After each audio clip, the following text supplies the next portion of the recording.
tidak asing. Wajah-wajah yang dulu sempat hilang ternyata berjumpa kembali dalam khabbah yang mubarakah insyaallah ya. Luar biasa, ini ada Kang Yadi, itu luar biasa, beliau kader di Masjid Al-Imtiaz. Tadi juga ada teman-teman skateboard itu. Jadi saya dulu penggemar skateboard. Jadi walaupun sekarang pakai sarung, pakai jubah, kalau lihat skateboard langsung aja masih bisa lah trek-trek sama oli aja gitu.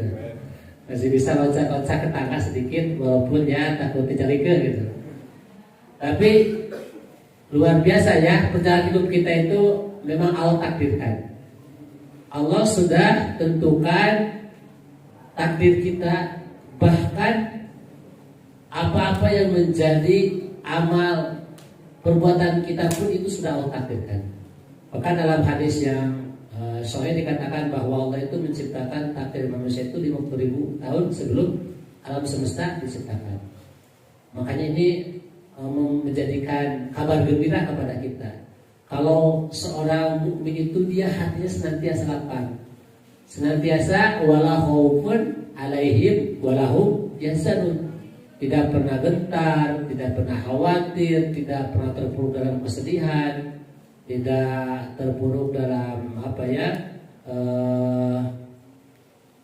muram durja ya, muka masam. Kenapa? Karena dia tahu bahwa Allah yang maha bijaksana, Allah yang maha mengetahui, Allah yang maha luas ilmunya sudah menentukan takdir kebaikan bagi dirinya.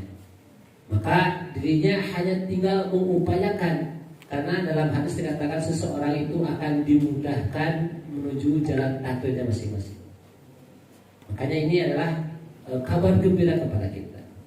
Termasuk takdir yang Allah tentukan kepada kita adalah rezeki, dan dari rezeki adalah pasangan hidup baik. Nah, makanya ini menjadi sebuah motivasi, menjadi sebuah penyemangat kepada kita bahwa sesungguhnya jodoh kita itu sudah ada, tapi masih di lauh mahfuz. Nah, teman-teman tinggal rajin apa? Rajin apa itu intinya. Kalau saya dulu waktu kecil suka merorong layangan, diajul-ajul gitu ya, agar cepat turun gitu ya, pengkabulan doa agar cepat Allah memberikan takdir terbaik kita terkait dengan rezeki pasangan hidup yang kita dambakan. Baik, ikhwan billah rahimani wa rahimakumullah, silakan gitu. Tema kita adalah menjemput jodoh terbaik, merajut cinta sampai ke surga. Oh, ini tema yang sangat indah diucapkan, tetapi penuh luka dan derita dalam menjalani menapakinya ya. Mungkin teman-teman yang belum mempunyai pasangan hidup di sini merasakan apa yang seperti saya rasakan ketika saya waktu dulu seperti antum sekali itu kadang kebingungan. Ya Allah, setelah selesai sekolah ingin punya pekerjaan, setelah punya pekerjaan ingin punya pasangan, tapi kadang bingung mau mulai dari mana, harus bagaimana, harus bertanya kepada siapa. Mungkin ada yang sama sekarang merasakan perasaan tersebut ya. Nah, selamat berarti Anda merasakan satu penderitaan dengan beda perjuangan ya, bahwa sesungguhnya setiap kita itu sama akan melewati fase tersebut. Tetapi ini luar biasa ya apa yang diinisiasikan oleh santri Siap Guna SSG Pak Ali dan rekan-rekan. Ini menjadi solusi, menjadi salah satu ikhtiar jalan keluar, bahwa memang dalam kita untuk ikhtiar menjemput pasangan itu perlu adanya fasilitator. Walaupun ada cara-cara yang lain, tetapi yang paling aman, yang paling mudah, dan yang paling mendekatkan kepada selamat itu harus ada yang membantu untuk memfasilitasi. Kenapa? Karena fitnah terbesar bagi pemuda dan pemudi harapan bangsa dan agama itu adalah fitnah hati. Kalau hati sudah terfitnah oleh lawan jenis, wah itu luar biasa ya. Dari bangun tidur sampai tidur lagi, yang diingat siapa? Si dia. Walaupun si dia nggak tahu ingat siapa, akhirnya bangun tidur ingat si dia. Saya dulu sampai saking semangatnya mencari pasangan ya, setiap dekat dengan lawan jenis itu istihoroh. Jadi saking banyak istihoroh, saya kalau ketemu ke masjid itu ini mantan, tapi mantan istihorohan. Mungkin tidak yang sama juga ya. Kalau ketemu yang pasangan sedikit, ada sedikit ketertarikan, lihat dari apa gerak-gerik body language-nya, badannya, anggota apa bahasa tubuhnya, lihat dari lirikan matanya, itu langsung malamnya itu operasi istihoroh. Makanya ketika ketemu kajian, ketemu organisasi, mantan semua. Mantan istihorohan. Gak apa-apa, itu bagian dari ikhtiar. Kalau kita lurus niatnya, benar caranya itu insya Allah menjadi amal soleh. Baik, karena kita ada 2 pemateri, maka Anda yang mau izin hanya akan membahas yang umum saja Bali. Nanti yang sifatnya khusus nanti akan dibahas oleh Ustaz Arif Rahman Lubis. Karena hanya akan memaparkan yang terkait umumnya saja, yang terkait kulitnya saja. Nanti daging dan tulangnya kita akan bahas sama Ustaz Arif Rahman Lubis. Baik, tadi dikatakan bahwa dalam menjemput jodoh dan merajut cinta itu ada masalah. Nah, kita bedah terlebih dahulu. Lanjut. Masalah itu dalam bahasa akademis disebut dengan problematika. Nah, makanya kalau orang yang kuliah itu ketika dia menulis tugas akhir ya, karya tulis ilmiah itu dia akan disuruh membuat latar belakang masalah dan rumusan masalah, atau intinya kalau bahasa kita mah disuruh cari masalah lah gitu. Nah, makanya kita agar tahu masalah yang kita akan hadapi, maka kita perlu mendefinisikan apa itu masalah. Cung yang mau berpendapat apa definisi masalah? Silakan Iwan. Jadi silakan. Oh baru-baru gitu. Silakan. Ada yang mau berpendapat apa yang teman-teman pahami arti dari kata problematika atau masalah? Acung? Nah, saya membuat definisi khusus kali ya, ini nanti bisa dipatenkan. Masalah itu sesuatu yang tidak diinginkan. Masalah itu sebuah yang syai'ah, yang tidak diinginkan hati, bisa jadi mendekati. Ada yang lain, Ahmad? Silakan. Itu di belakang silakan. Teteh apa? Ya, ada mikrofonnya lain tidak? Kalau tidak, CMI aja ya, cara memberikan instruksi ada sekretariat. Silakan. Iya, silakan.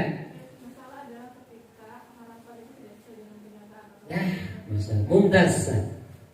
Berikan tepuk tangan yang saya membuat takrif atau definisi masalah dengan kata masalah itu dalam bahasa Arab disebut al-qadaya. Al-qadaya.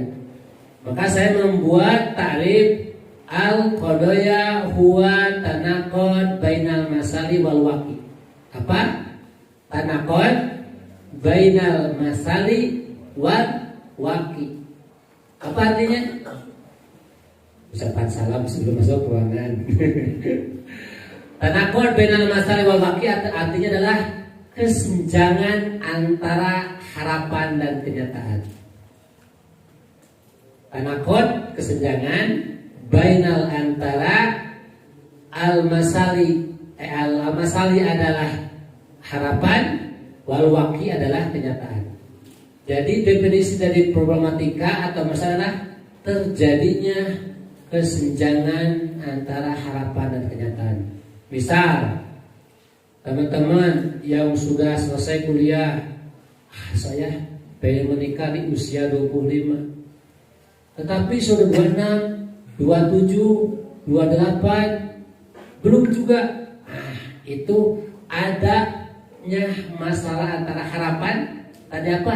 Ingin menikah di usia 25 tetapi sampai 278 itu belum juga Allah takdirkan karunia pasangan, berarti ada masalah. Nah, kesenjangan antara harapan dan kenyataan itu disebut dengan masalah. Makanya ini penting juga untuk kita bahas karena ada sebuah guyonan ya ini teman-teman. Kalau khususnya di ahwat ya, ahwat itu kalau dalam memilih pasangan itu terbagi tiga fase. Diurutkan berdasarkan umurnya usia 20, 25 dan 30. Ini psikologis ya.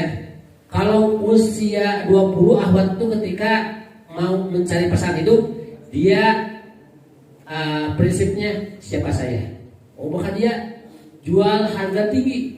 Siapa saya? Saya adalah bla bla bla, mempunyai keturunan, mempunyai harta, mempunyai pengetahuan apa-apa itu dipertahankan.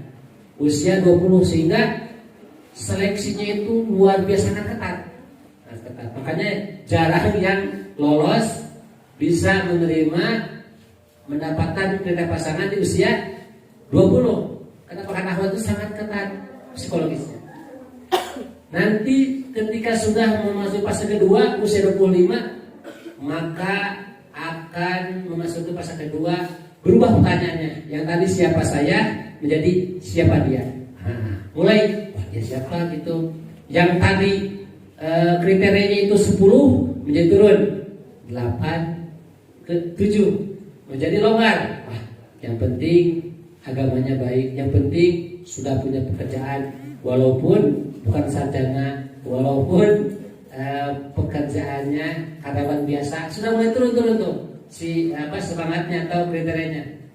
Nah, ketika di sini masih ketat di atas 5 kriterianya itu dia belum lolos juga, maka masuk di usia ketiga. Usia fase ketiga itu usia 30. Maka kalau usia 30 biasanya pertanyaannya berbeda. Kenapa? Karena sudah banyak tekanan baik dalam diri, banyak bertanya, doa-doa perasaan belum diijabah, keluarga juga tuntutan harus semua kapan nikah, apalagi kalau musim lebarannya kapan nikah, reunian kapan nikah, buka bersama kapan nikah, mana pasangannya itu beban berat ya khusus bagi ahwat. Sehingga di fase ketiga itu pertanyaan berubah. Yang tadi asalnya siapa saya, siapa tiga, yang ketiga menjadi siapa saja. Ini terjadi di dunia persilatan perjodohan. Banyak yang ahwat itu akhirnya lutut ya, yang asalnya semangat tinggi siapa saya, turun siapa dia, akhirnya kan orang terdesak keadaan siapa saja gitu. Makanya penting untuk kita pahami agar kita tidak sampai terdesak kepada hal yang sulit untuk menentukan pilihan. Makanya kita penting untuk memahami bahwa dalam hidup itu kita ada permasalahan yang harus kita uraikan. Ini sebenarnya berlaku untuk segala permasalahan hidup kita. Contoh kita misalnya dalam masalah mencari jodoh ya.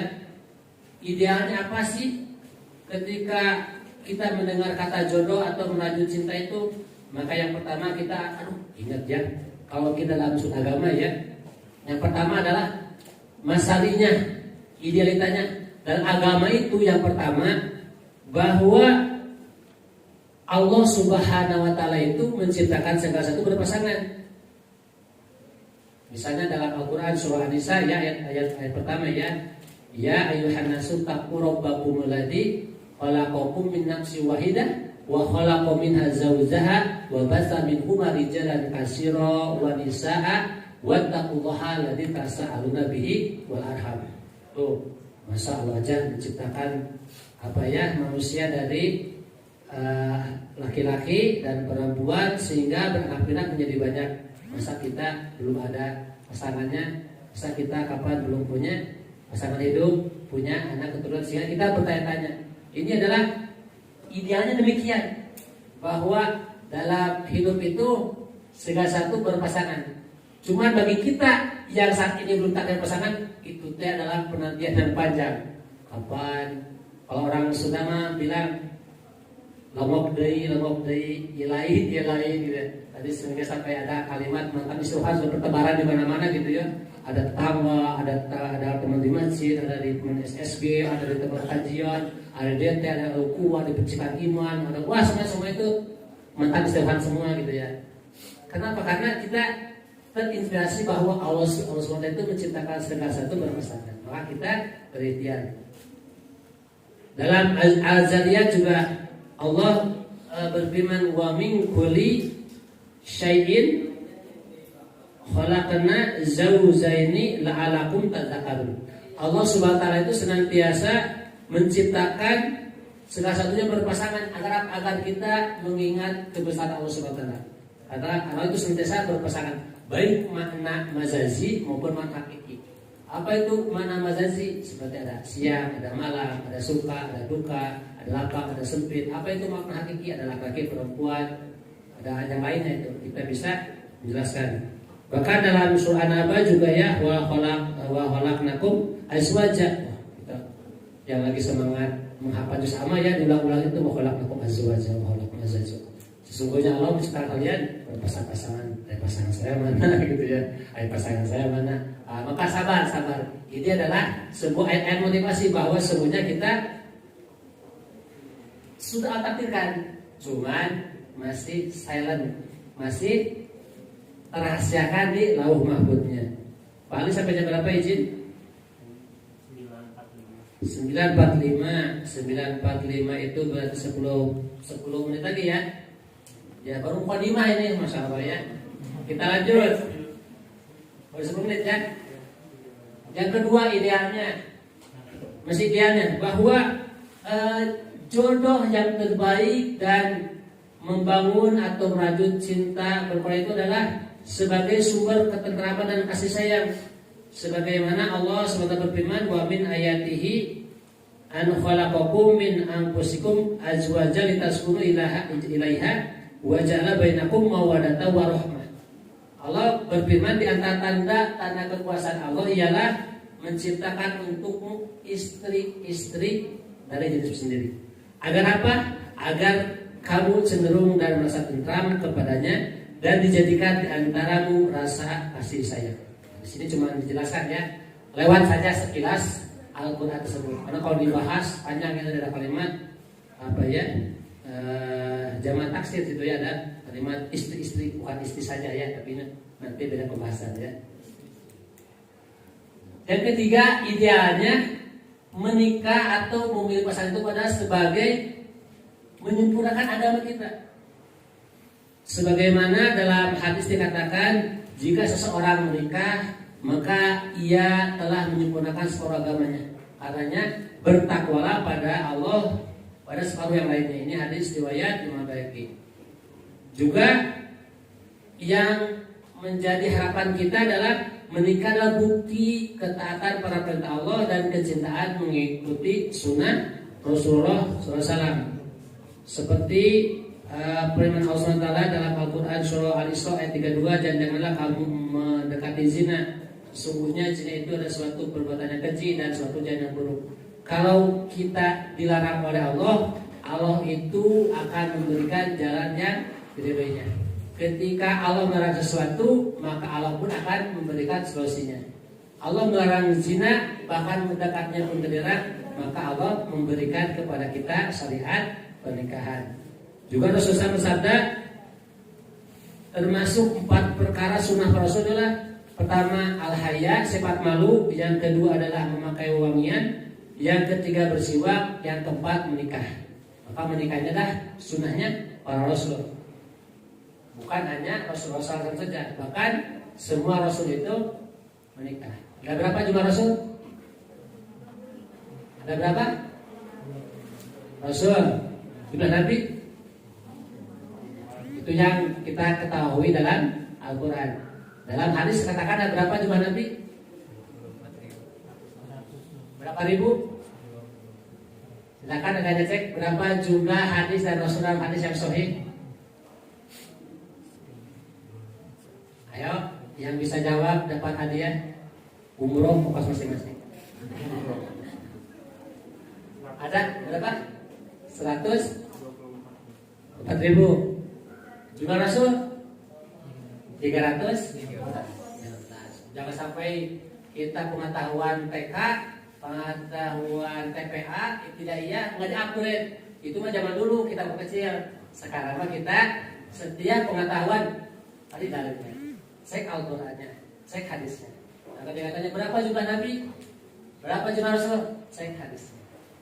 Nah, maka itu adalah sebuah runtutan bagaimana tadi sifatnya harapan yang kita inginkan terkait dengan pasangan dan membangun keluarga. Tapi pada kenyataannya, karena kita yang pertama kesulitan menemukan pasangan hidup yang sesuai dengan nilai agama dan mudah dipegang. Di antara penyebab adalah pertama, satu, terbatasnya jaringan sosial yang dapat mengantarkan kita mengenal calon pasangan yang memiliki nilai-nilai yang sama. Makanya tadi sampaikan oleh Pak Ali ya, kalau teman-teman itu sudah masuk kawah candra di muka santri siap guna, itu sebenarnya teman-teman udah diinstal satu frekuensi yang sama. Makanya kalau idealnya ya SSG itu menikah di SSG lagi. Nah, kenapa kalau menikah dengan yang bukan SSG biasanya nggak satu frekuensi. Makanya saya dulu punya cara. Ketika saya menikah dengan yang bukan SSG, saya konversikan suruh SSG juga. Gak apa-apa, kita sebagai suami mengalah ngasuh bayi selama 3 bulan. Satu hari ngasuh. Kenapa? Karena agar mendapatkan satu program yang sama. Kenapa? Karena naik sepeda saja, kalau bannya salah satunya itu tidak sama tekan anginnya, itu akan oleng. Begitu juga dalam kita membingkai rumah tangga, itu kalau tidak satu frekuensi itu akan sulit untuk menempuh perjalanan yang arah yang sama. Makanya teman-teman yang sudah SSG itu ya luar biasa, itu anugerah. Tepuk tangan buat SSG. Dan kalau teman-teman merasakan manfaat SSG itu paling kayak toilet pencinta diri itu ketika diklatnya, capek luar biasa, ngeluh kesah. Tapi ketika udah karena pengen lagi, berkesan, perasaan nggak cukup cuman 12 pertemuan, makanya saya 2 kali balik. walaupun yang pertama itu nggak sampai lewat ganda, yang kedua diselesaikan lewat ganda. Kenapa? Karena SSG itu berat dijalani. Ketika sudah melewati, rindunya luar biasa. Bahkan saking merasa bangganya manfaat, mengajak sebanyak-banyak orang untuk mengikuti SSG. Lanjut. Nah, yang menjadi kesulitan kenyataan masalah kita adalah adanya pandangan bahwa pasangan hidup harus memiliki status sosial dan ekonomi yang tinggi sehingga akan memberikan keamanan finansial dan stabilitas kehidupan. Sehingga orang ketika tadi akan beribadah, ingin mendapatkan hatinya, melaksanakan perintah Rasul, itu kadang terganjal dengan paradigma seperti demikian, merasa bahwa harus mencari pasangan itu yang mempunyai status sosial dan ekonomi yang mapan. Tadi yang fase pertama ya, yang fase siapa aku, siapa dia, itu masih siapa aku, siapa dia, masih apa pekerjaannya, apa sekolahnya, saya S2, bisa dia S1, S2 itu nggak salah Pak, Samsung aja S20 ya. Samsung S20 balik kita makalah, S3 juga susah lulus.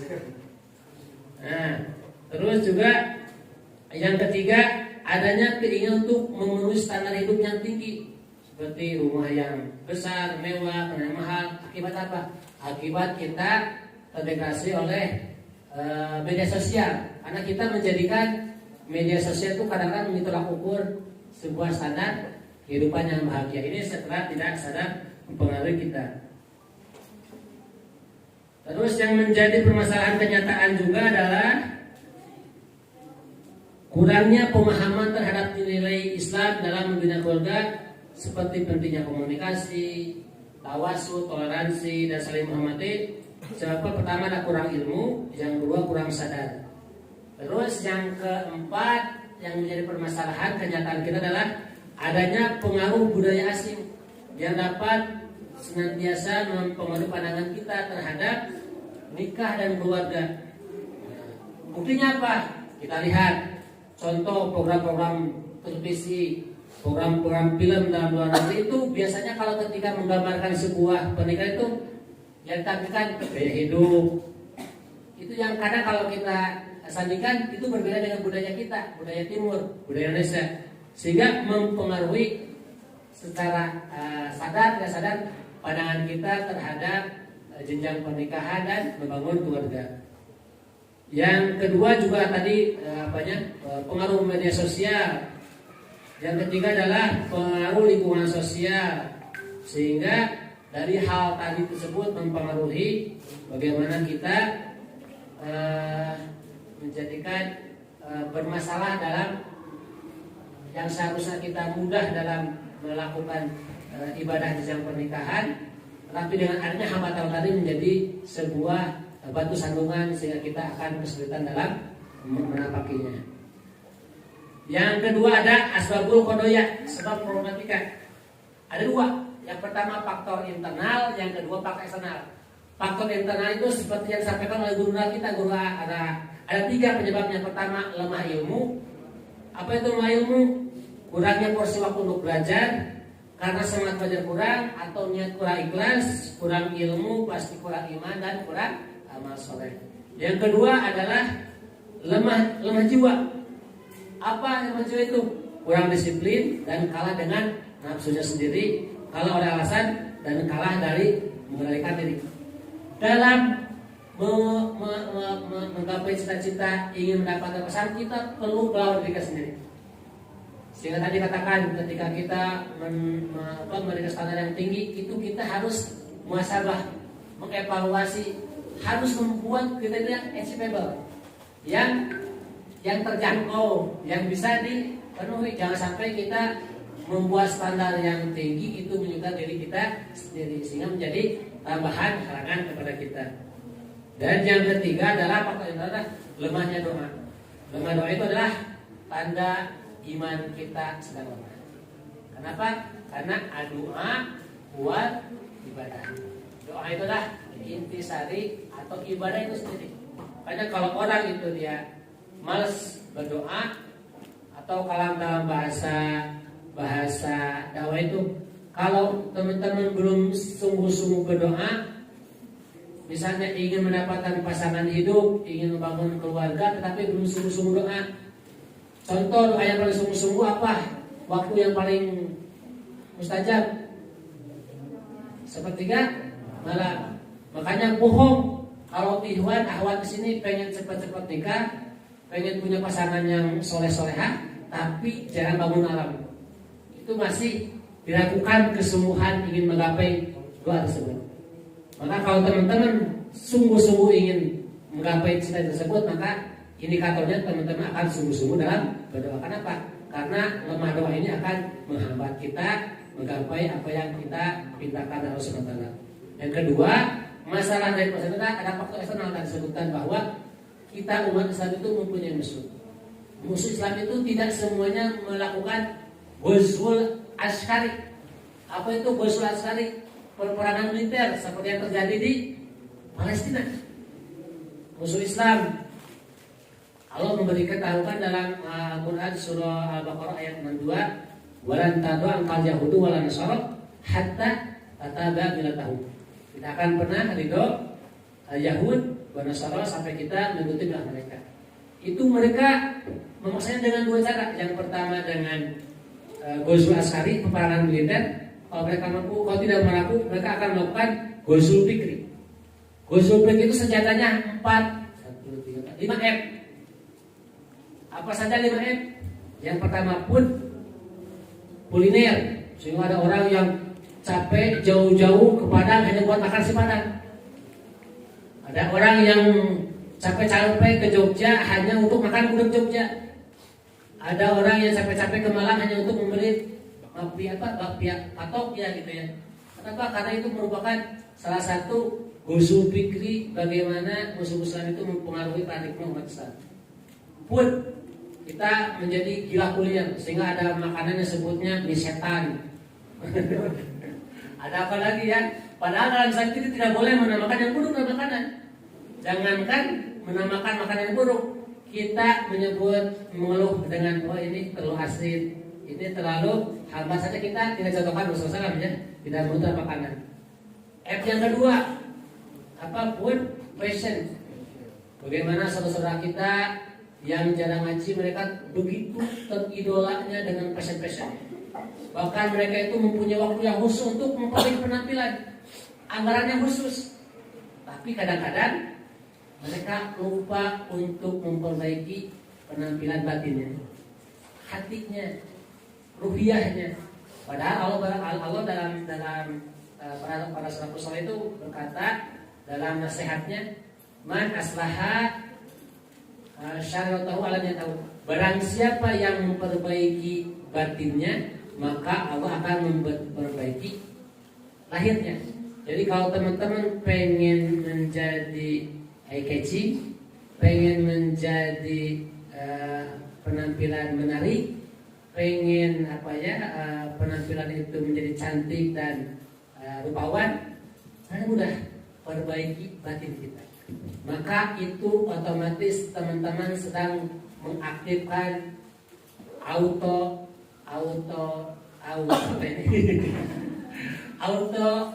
sistem. Allah sedang memperbaiki penampilan lahir teman-teman. Baik teman-teman, masih panjang ya, nanti akan di-share aja teman-teman materinya.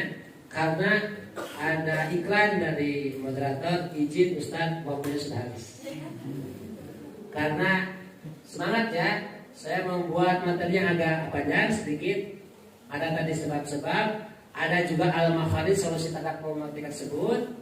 Juga nanti ada yaitu memperkuat iman, aplikasi keilmuan, menjalin pada silaturahmi, ada kaifiat bagaimana menjemput jodoh terbaik, yaitu rusaniat, terus banyak taubat istighfar, terus takwa dan memudahkan yang bersulit, yaitu ada kriteria dan konsep pasangan ideal, dan yang terakhir ada ahdaf atau goal atau tujuan dari kenapa kita berharap mendapatkan jodoh yang terbaik dan ingin merajut cinta sampai sesudah. Nanti izin Pak Ali akan share ke Pak Ali berupa makalah di season 2 talkshow batch 2. Insya Allah. Semoga Allah mudahkan, amin ya. Baik teman-teman, kita tepuk tangan terlebih dahulu untuk kita semua. Kita berikan takbir bersama-sama, takbir. Allahu Akbar. Allahu Akbar. Semakin keras takbir, semakin sungguh-sungguh itu meminta memohon pertolongan Allah SWT. Baik teman-teman, mohon maaf atas segala kekurangannya. Wa ijyaku sawaban paminallah, yang baik dan benar datang dari Allah SWT. Wa ijyaku fatahan pamini wa menyelesaikan kesalahan yang datang dari diri pribadi. Akibatnya tadi kurangnya ilmu, kurangnya kesungguhan jiwa dalam ilmu. Tapi satu yang pasti, Allahu Azza wa Jalla wa Rasuluhu barian. Allah dan Rasulnya senantiasa bersih dari segala noda, kesalahan dan kekurangan. Itu saja, terima kasih atas waktunya. Jazakumullahu khairan. Baik, Masya Allah, jazakallah khairan katsiran Ustaz Teddy.